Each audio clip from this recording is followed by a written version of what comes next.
You're listening to Ecto Portal, a journey into the unknown with Anthony Anderson and Verna Wilson.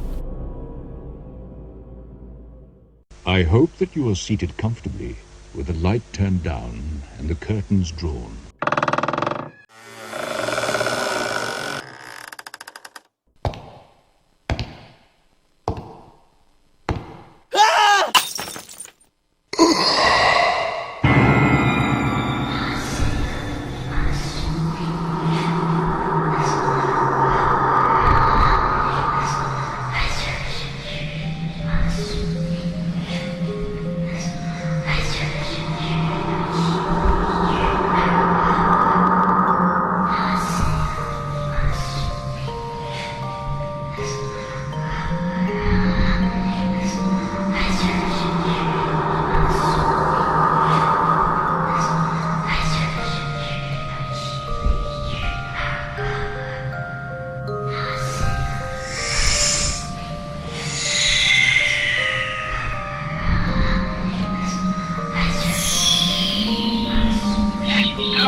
Welcome back to another trip into the Ecto Portal. In this patriotic journey today, we'll be discussing tonight the ghosts of the 5th of July. And you're probably asking yourself, why are they talking about the ghosts of the 5th of July? Well, folks, it's the 5th, and that's when our show is. Right, and it's the day after Independence Day, so we're still in the patriotic spirit. Exactly. Yeah, Get come it? on, folks, get in the patriotic spirit. Get it? Patriotic spirit. Yeah. Yeah, see? Right. See, just, I mean, be loyal, be patriotic, be proud. Exactly. I'm Anthony Anderson, your host, and I'm here with my co-host, Verna Wilson. And like I said, we're going to talk about the ghosts of the 5th of July, spirits that haunt the White House, presidents of the past, present.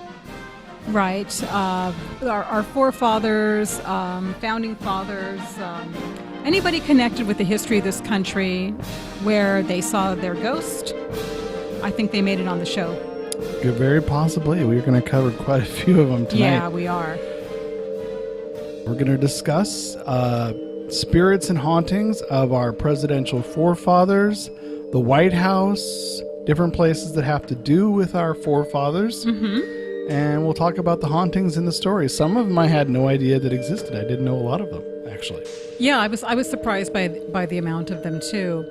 But let's kind of begin with the current president. I believe that there's a ghost story on the current president. Yeah, tell them that story, because I had not heard this story. Now, I can't confirm whether the source is true or not, but this is something that I read. I read that the current president, Trump, was actually getting ready. And he said for a moment in the mirror, he saw... Spraying on his hair. Yeah, he was right, exactly, whatever he was doing with his hair. He said he looked in the mirror for a moment, and he saw the ghost of Ronald Reagan staring at him. And he said it spooked him for a second. That was good. And then he said that... And then he goes, wait a minute, wait a minute, that's me. Because then he looked and he said he just saw himself. So he thought possibly it was his imagination, and he really didn't see Ronald Reagan. Can we back up there? Sure. So Donald Trump was getting ready in the mirror, saw the face of Ronald Reagan, Yes. and then did what Donald Trump does best, says, no, that's me I'm looking at. That's what he said. That's me I'm looking at. So he dismissed the possibility of Reagan's ghost. Yeah, because he thought it was just his imagination. He said, wait a minute, that's me I'm looking at. I didn't really see Reagan. He has a pretty big imagination. I've read his tweets. So... Well, I mean, I wouldn't be surprised if Ronald Reagan was staring at him and trying to communicate some stuff. Maybe he was giving him advice. Are you going to wear that? That's a good one. I didn't know that. I had no idea that was a recent story. I had Yeah, no that's idea. a recent story. Yeah. Wow, that's pretty cool. Can't confirm it. I just heard that it was a recent story. I did read another article. It wasn't really a ghost story, but I guess Michelle Obama and Barack Obama, their kids would have sleepovers, and they would actually have them in Lincoln's bedroom, the Lincoln bedroom. Oh, wow. What a place to Because have a sleepover. that's supposedly the most haunted place in the White House. And they would like tell spooky stories and try and scare each other. Well, that sounds and- like fun. Yeah, they said they had a great time. I guess Barack I'm gonna have a Obama. sleepover there. I guess Barack Obama was like making noises and stuff and scaring them and stuff. So I thought Oh, that he was kind sounds of like cute. fun. That was kind of fun. Yeah. So if we go way back in time, go back in your back in time machine, folks, to 1862, 1863, Yep. Let's step back. Mary Todd Lincoln participated in spirit circles and seances in the Red Room of the White House She did. I read about after this the death before. of her son Willie. He succumbed to a fever during his father's first term as president. Lincoln was shattered by Willie's death and often visited the crypt where the child was buried.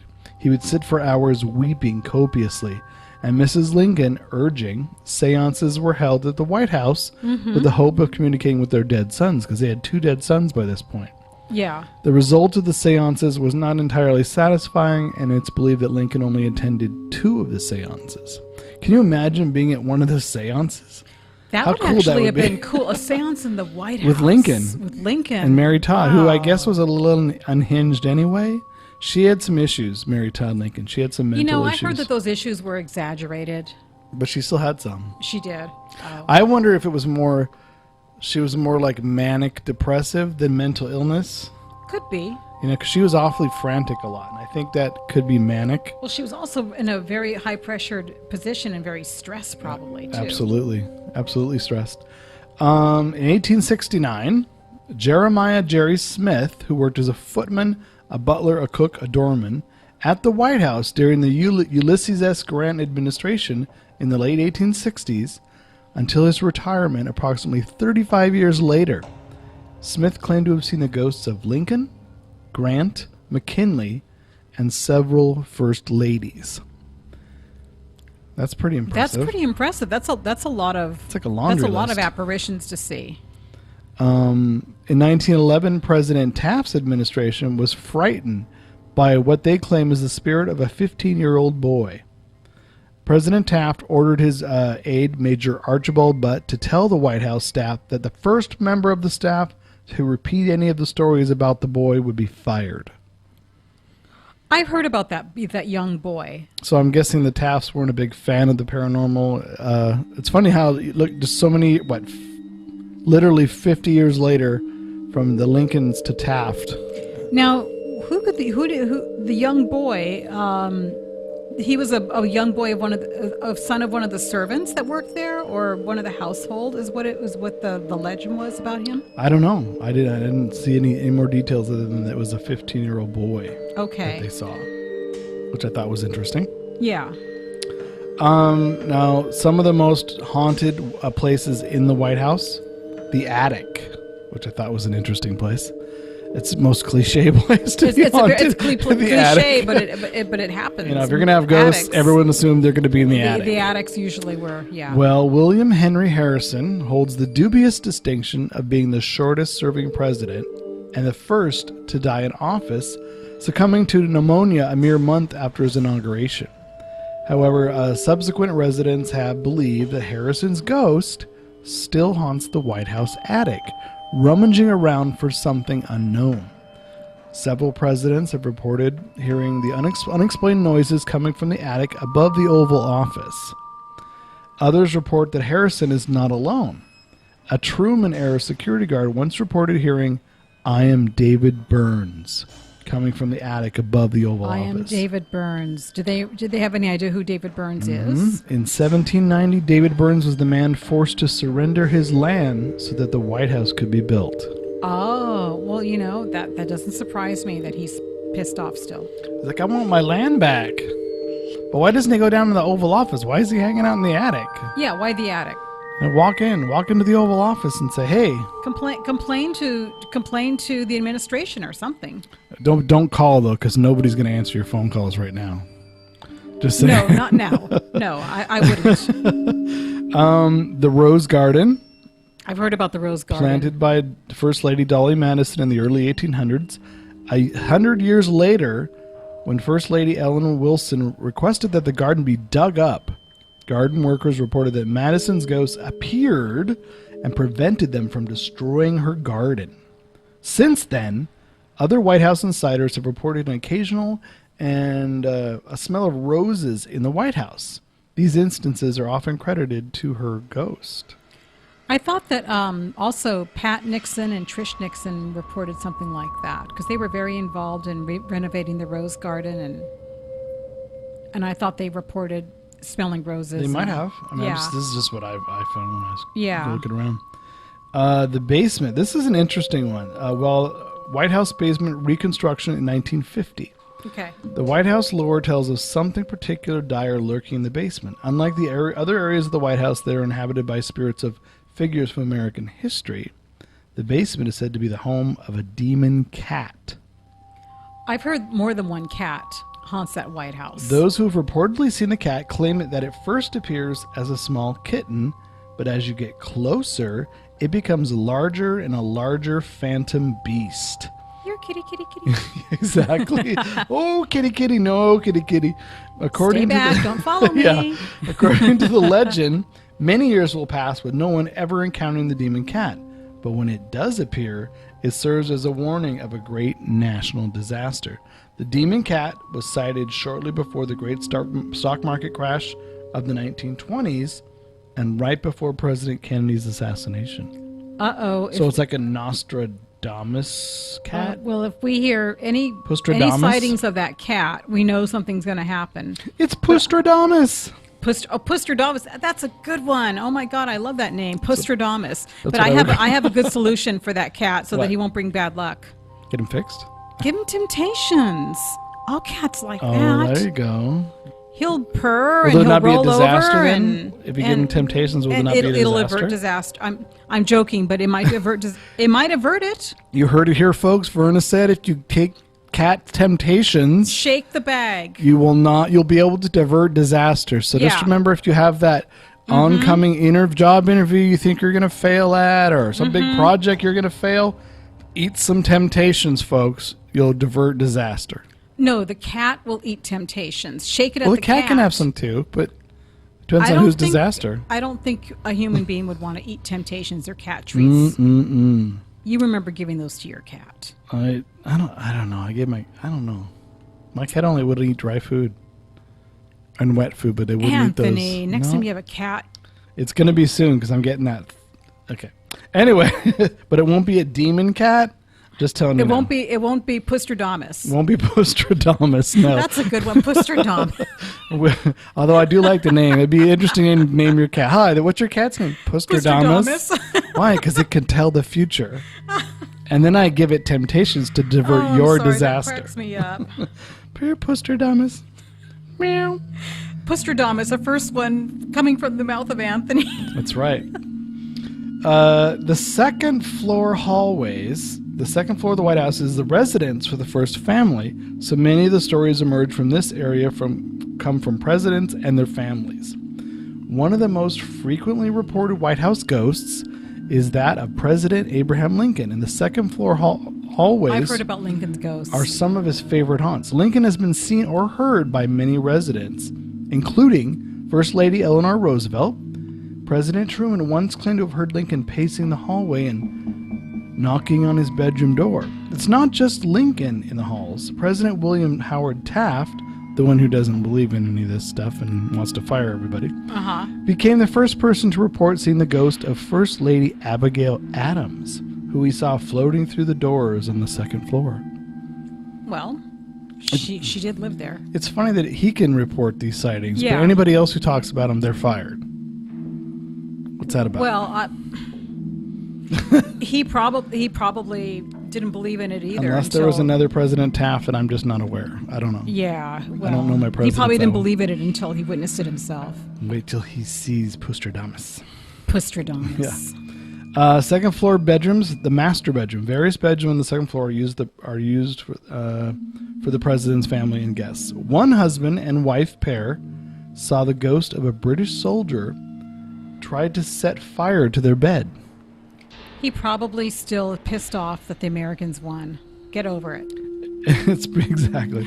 It's presumed that this soldier was the man who set the fire to the White House during the War of 1812. In addition, Go back to your country. In addition, President Lyndon Johnson's daughter Linda once reported seeing the ghost of Lincoln's son Willie, who had died in the very room in which she was staying. Other reported activity includes the ghostly screams of President Grover Cleveland's wife, the first woman to give birth in the White House.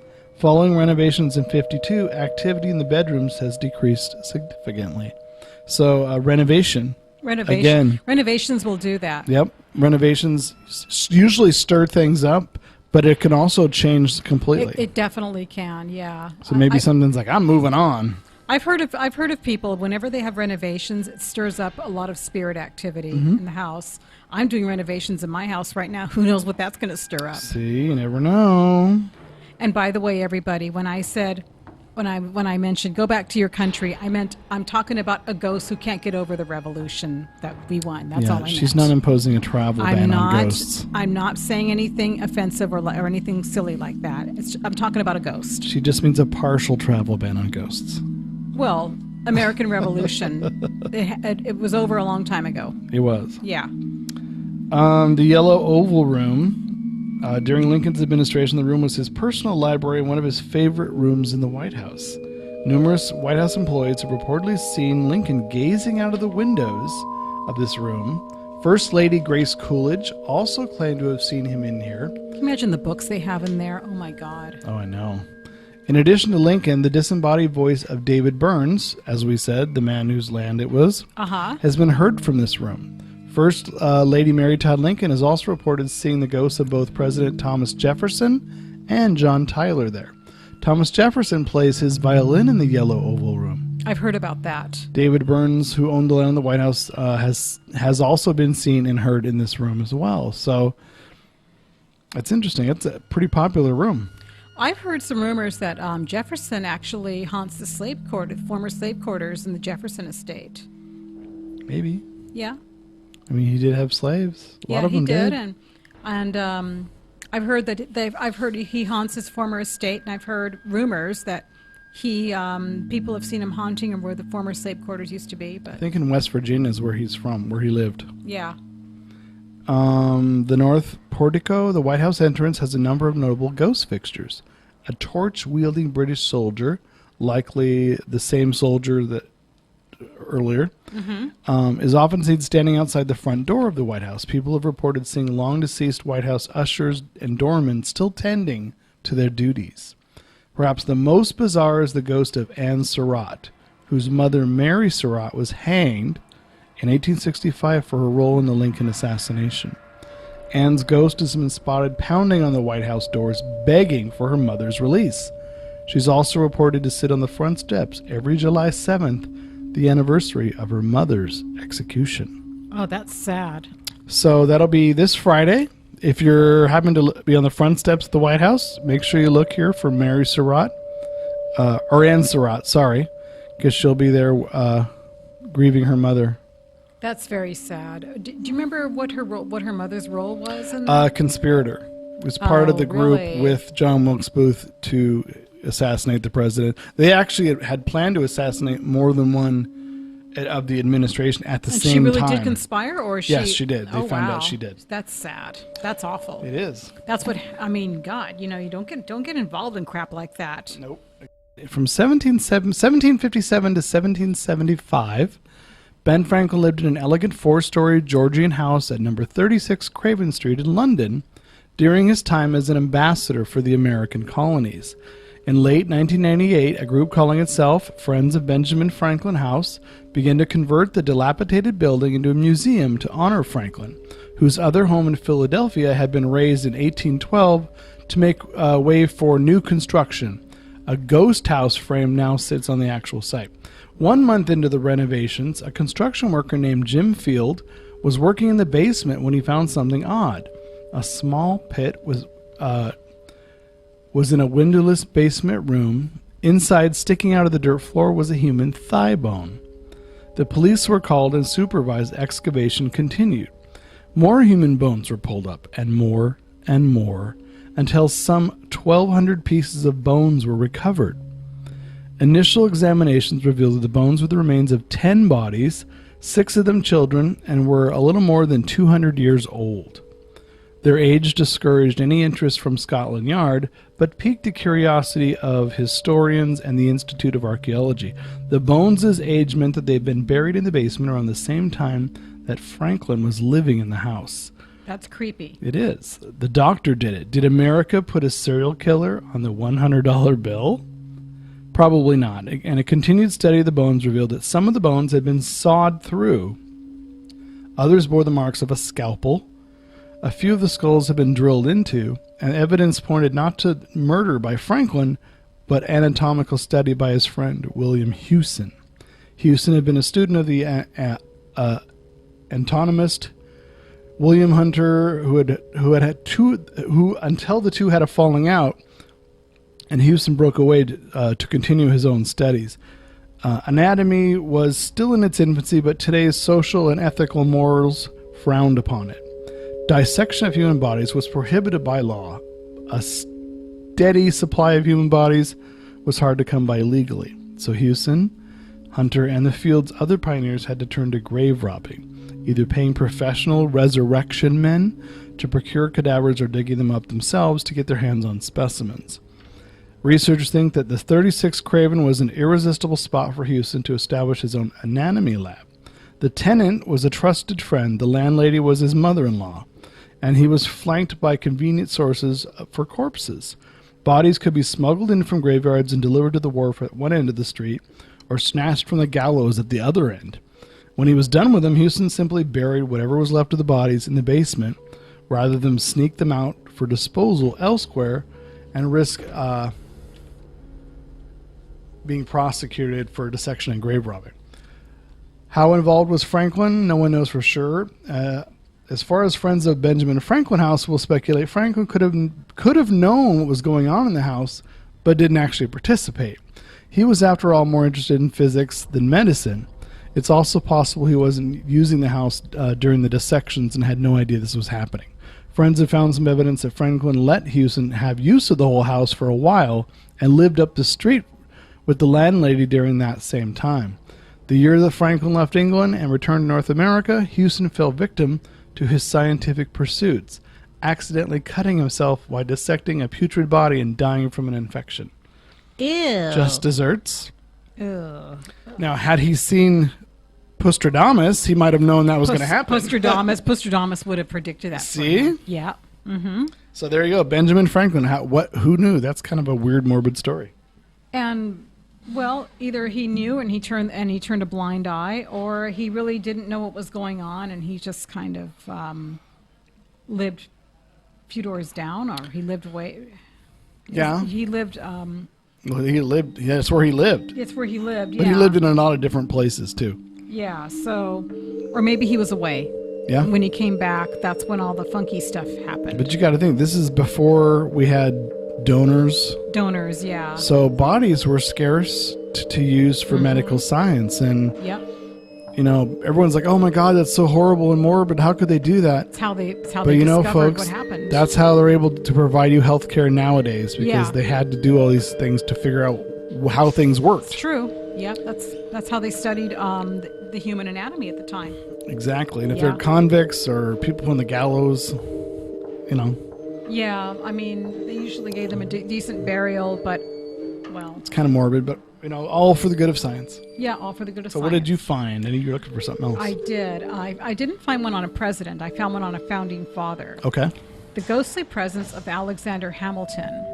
The founding father's spirit may still be haunting the house where he spent his final days. Right now, most people would tell you that Hamilton lives on Broadway in New York City, but in reality, the first Secretary of Treasury died just south of there in the historic Greenwich Village neighborhood. In 1804, the then president, Aaron Burr, mortally wounded Hamilton in a famous duel on the New Jersey side of the Hudson River. After being shot, Hamilton was taken to and treated in his doctor's New York City home before moving a few doors down and passing away in his own bed. Yet if you stroll through the neighborhood today, you just might discover that Hamilton did not go so quietly into the night. From doors slamming to a tenant seeing a man in 18th century clothing, the politician's ghost may still be lingering in the building where he spent his final days. Read on for an expert of famous ghosts, True Encounters with the World Beyond by Hans Holzer, and then download the book on Amazon. So this is from a book. Oh, one of Hans Holzer's books. Okay, interesting. Yeah. It says, there stands at number 27 Jane Street in New York's picturesque artist quarters, Greenwich Village, a mostly wooden house dating back to pre-revolutionary days. In this house, Alexander Hamilton was treated in his final moments. Actually, he died a few houses away at 80 Jane Street, but number 27 was the home of John Francis, his doctor, who attended him after the fatal duel with Aaron Burr. However, the Hamilton house no longer exists, and the records are now after the one of his doctors now. It's occupied by a writer named an artist named Jean Carsavina, who's lived there since 1939. Wow, it's still occupied since 1939. Wow. Rent control, folks. Really? The facts of Hamilton's untimely passing are well known. D.S. Alexander, in his political history of the state of New York, reports that because of political amenity, Burr seems to have deliberately determined to kill him. A letter written by Hamilton calling Burr despicable and not to be trusted with the reins of government found its way into the press, and Burr demanded an explanation. Hamilton declined, and on June 11, 1804, at Weehawken, New Jersey, Burr took careful aim, and his first shot mortally wounded Hamilton. In the boat back to the city, Hamilton regained consciousness, but knew his end was near. He was taken to Dr. Francis' house and treated, but died within a few days at his own home across the street. So they've been hearing that they said that Miss Carsavina, who's lived there since 19... Yeah. She's been aware of footsteps, creaking stairs, the opening and closing of doors, and even the unexplained flushing of a toilet. On one occasion, she found the toilet chain still swinging when there was no one around. She said, I suppose a toilet that flushes would be a novelty to someone from the 18th century. So can you imagine he's probably swinging the chain, you know? Alexander Hamilton, flush. And a couple people reported, she's reported a blurred shape. Her upstairs tenant reports that one night, not so long ago, a man in 18th century clothes with his hair in a queue walked into her room, looked at her, and walked out again. Well, at least he didn't stay. Yeah, right? So Miss Carsavina turned out to be a well-read and charming lady who accepted the possibility of living with a ghost under the same roof. Mrs. Myers and I went to see her in March 1960, and the medium had no idea where we were going. And it goes into a long thing about the ghost is there and stuff like that. I would read it, but I'm sure we have other articles to get to. It goes. Look how long this goes into. So yeah, it's quite a bit. Yeah. Just on that same street, Jane Street, just at a randomness, is the Jane Street Hotel, or what used to be. It's a theater now, but it used to be a hotel where all the surviving Titanic crew members stayed the first night when they got back to New York. Oh, wow. So just down the street, literally from that. So Wow. It tells you how much history is packed into New York. Definitely. There's a lot Everywhere. of history in New York. And I was also thinking about Gettysburg. I know Devil's Den, there's a story, a famous ghost story about a soldier kind of in a scrappy uniform. I think it was the Confederate uniform is what he had. He approaches people and he says, what you're looking for is over there. And then when he points, they're like, what are you pointing? And he's gone. And I guess this has happened more than once. More than once, but he doesn't really point out what what you're looking for. And Devil's Den, if you've ever been to Gettysburg, there's big top, little round top. Devil's Den is a very famous picture of the soldiers laying over these giant rocks. But that's considered one of the most haunted areas. I mean, all of Gettysburg. I mean, there's I've heard 275,000 people died in 3 days. Yeah. Everywhere. Wow. And the Devil's Den is a specific spot, I think, that has a lot of activity. I tried to get stuff there. I didn't get much of anything there. But you never know at Gettysburg. It could be at night. It could be early in the morning. That's when people usually get the most reaction. But a lot of people died at Gettysburg, so it's kind of sad, too. Very sad. Okay, now I wanted to get to the Lincoln bedroom because that's the most famous, I think, right? Yeah, the Lincoln bedroom, Given Lincoln's frequent appearances at various places, it's no wonder that his bedroom comes in at number 1, the most haunted room at the White House. Winston Churchill famously refused to sleep in the bedroom ever again after seeing the ghost beside the fireplace. Churchill, should be noted, had just emerged from the bath and was completely naked during the encounter. Beyond those already listed as seeing Lincoln in other places, he's been spotted by President Teddy Roosevelt, Herbert Hoover, and Dwight Eisenhower. First Lady Jacqueline Kennedy and Lady Bird Johnson, and presidential children Susan Ford and Maureen Reagan. Maureen and her husband both saw Lincoln standing beside the fireplace, just as Winston Churchill had seen him. Other guests have reported lights in the bedroom will turn themselves on. Cold spots will occur in the room. But the bedroom was not Lincoln's bedroom when he was president. It was his cabinet room, where he signed the Emancipation Proclamation. Lincoln told his wife that he dreamt of his own assassination 3 days before it actually happened. Franklin Roosevelt's valet ran screaming from the White House after seeing Lincoln's ghost. Willie Lincoln, who died in the White House, was seen in the White House by the staff members of the Grant administration in the 1870s. I've heard about that. Seamstress Lillian Rogers Parks detailed in her autobiography a mystifying experience she had one summer day in that same room. It had been freshly painted. She was putting it back in order. The White House was almost empty because the Roosevelts had gone to Hyde Park, taking most of the maids with them. As Ms. Parks worked, she kept hearing someone coming to the door, but she never saw anyone. In fact, the second floor was deserted. After an hour of listening to tromping around, Mrs. Parks went searching for the source. On the third floor, she found a houseman. She asked him why he kept pacing around the second floor. He shrugged his shoulders. "I don't know what you're talking about," he said. "I haven't been on that floor. I just came on duty. That was Abe you heard." During Harry S. Truman's administration, his daughter Margaret slept in the area of the White House and often heard rappings on her bedroom door late at night. Whenever she checked, no one was there. She had complained to her father that he said the noises must be due to dangerous settling of the floors. He ordered the White House completely rebuilt. It was a preposterous decision. The chief architect, Major Jen E. Edgerton, told President Truman that the building had been in danger of imminent collapse. Had the ghost of Lincoln tried to warn the Trumans that the president home was ready to fall down? 30 years after the rebuilding of the White House, the Lincoln bedroom was still regarded as a spooky place. Susan Ford, daughter of President Gerald Ford, said publicly she believes in ghosts, and ruining her stay in the White House, she had no intention of ever sleeping in that room. Stories acknowledge the gangly prairie lawyer with the black stovepipe hat and the long, sad face was the kind of man around whom legends collect.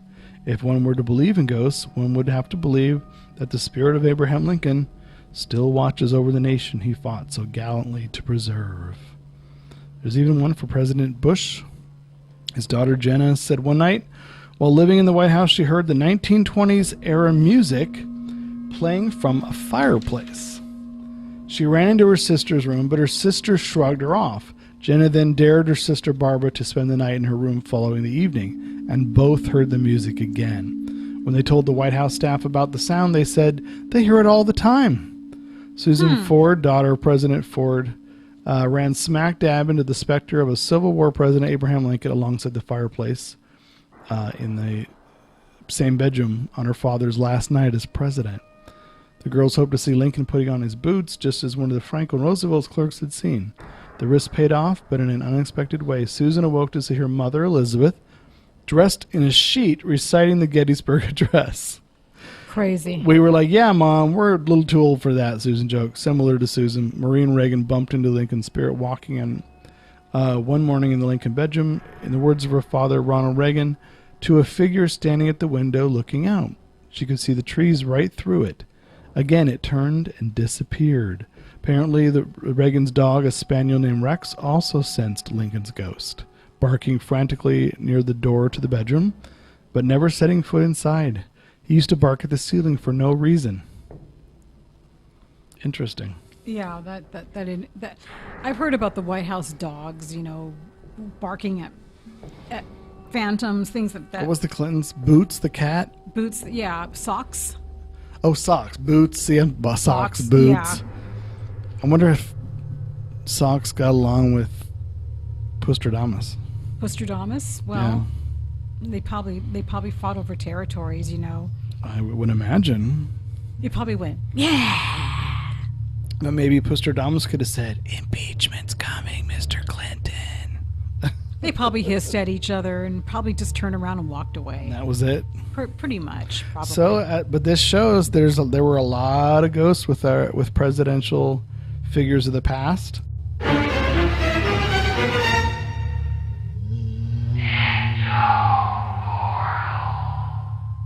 And we're back with the ghosts of the 5th of July. Yep. We've been talking about ghosts. We've been talking about how Booth was famous for the wrong reasons, even though he was an actor, and his whole... Yeah, I mentioned to Verna that he had his stage debut at the Ford Theater, the same theater that he shot Lincoln at later on. Yeah. Crazy. Ironic. And I asked Anthony, I said, I had forgotten because it's been so long since I read about this, but why the heck did he shoot him to begin with? And Anthony explained, Deep South, thought he was ruining the country, all that crap. Yeah, he was opposed to, he wanted to keep the values of the South, and Lincoln was just destroying what the South stood for, and that's, he represented a lot of the South, actually, the same attitudes, but obviously Booth, who was a famous actor, his whole family were from famous actors. His brother, Edwin Booth, that's who the Booth Theater in New York is named after. But obviously John Wilkes was famous later for something other than acting. A lot of people in the South really felt that way, because I'm reading a series of books that were written back in the Deep South at the time, and the family is reading the papers. They find out that Lincoln got elected, and they all burst out crying because they're afraid the country's going to get ruined because of him. Yeah, I mean, people think what a heroic president is, but the nation was very divided. Very. Very divided, which, of course, that's why we had a civil war, because the nation was divided. And, Lincoln had to pretty much say, no, you know what?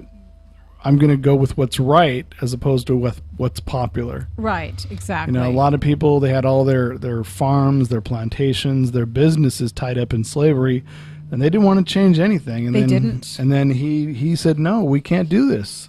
As a people, it's moralistically wrong. We can't do this anymore. And a lot of my stories, my antique books that I collect, they tell two different points of views, because the authors that wrote some of these stories lived in different parts of the states. So, well, anyway, but we don't have time for that. But they tell two different points of view. And from the South, the people are devastated. And from the North, the people are sad and discouraged that they have to go to war, but thankful that they don't live in the South.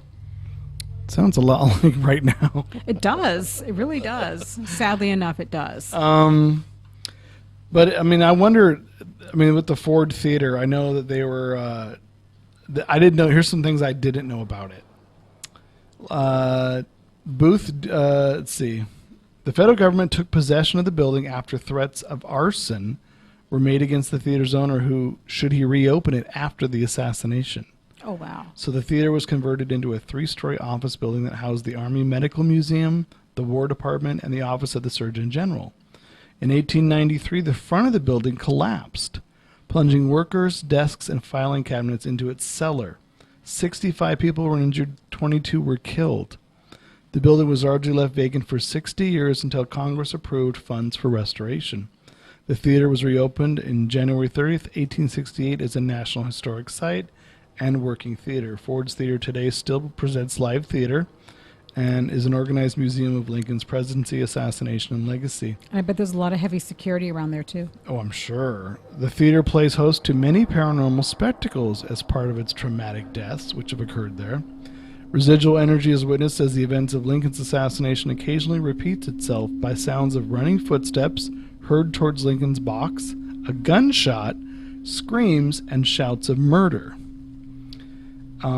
Actors have reported experiencing an intense cold spot on stage left that has caused them to become nauseous or have uncontrollable tremors.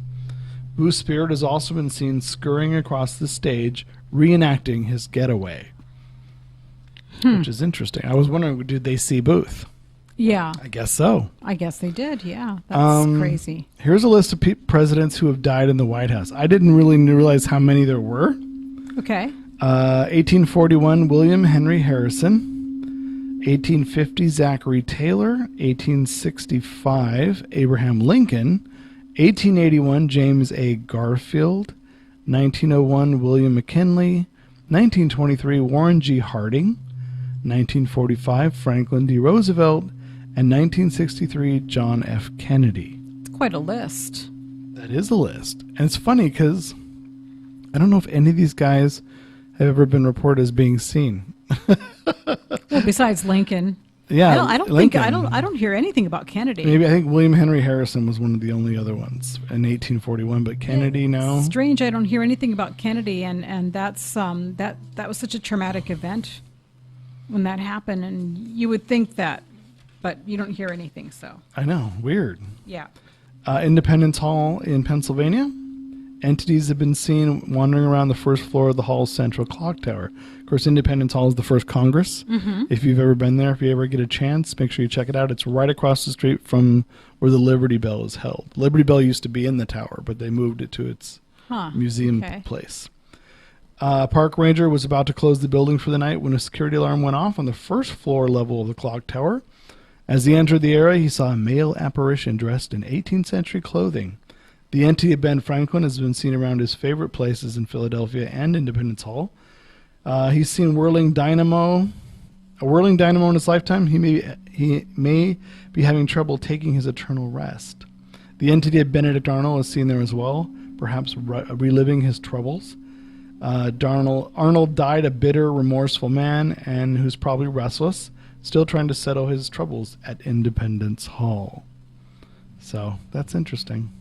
Like I said, I Benedict really... Arnold, they always say you're a Benedict Arnold type whenever somebody is betraying you, or That's true. And he probably, I'm sure that was pretty traumatic for him, being considered a traitor, I would think so. Especially if you were a traitor. I would think so. Yeah. Oh yeah.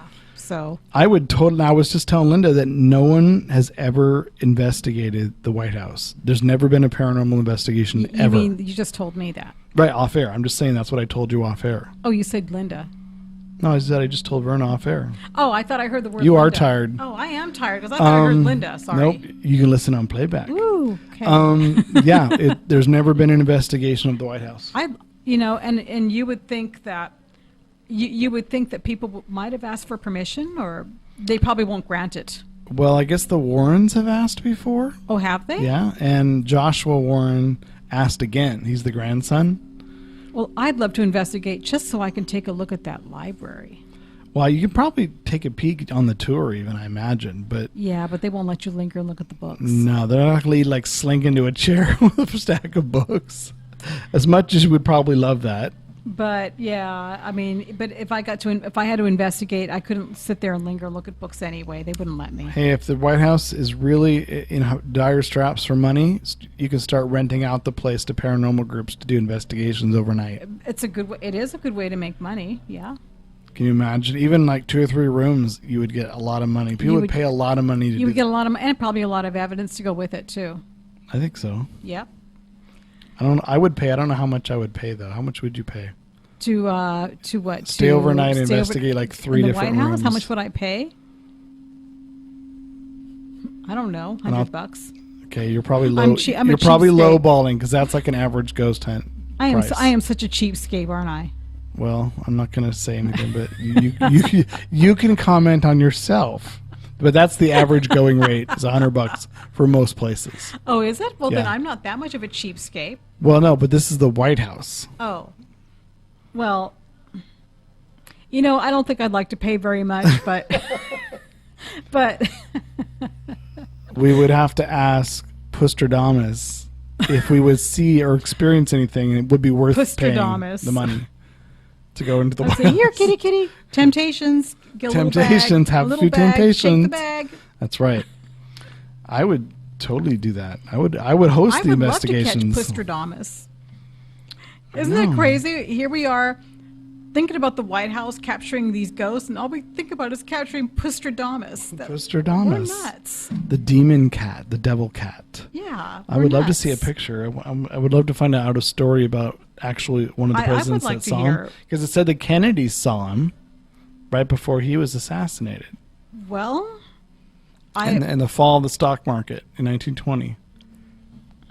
Well, I would love to find the actual the bad stories. news cat. The bad news cat. Well, it's not his fault it's bad news. It's not, but it is what it is. It is what it is, yeah. Okay, so that wraps up the ghosts of the 5th of July. That was a lot to cover. It was a lot to cover. It was more than I ever thought existed. And I was worried. I was like, oh, I hope we find information. Yeah, we found a lot. Yeah, you never know until you start to dig. You're like, wow. And the more you dig, the more you find. That's right. That's right.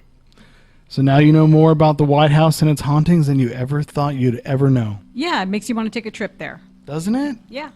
I know, me too. I'd love to. Okay, well, we'll see you all next week. We're going to see you next week on Ecto Portal. Stay tuned. Keep in touch. Keep in touch.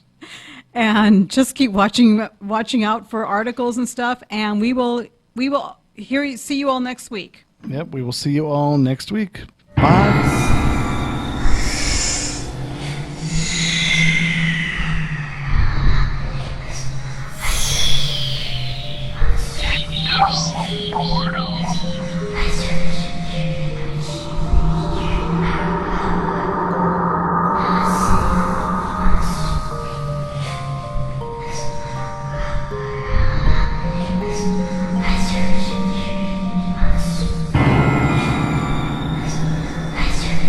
Royalty-free, copyright-free music by Kevin MacLeod and Ross Bugden.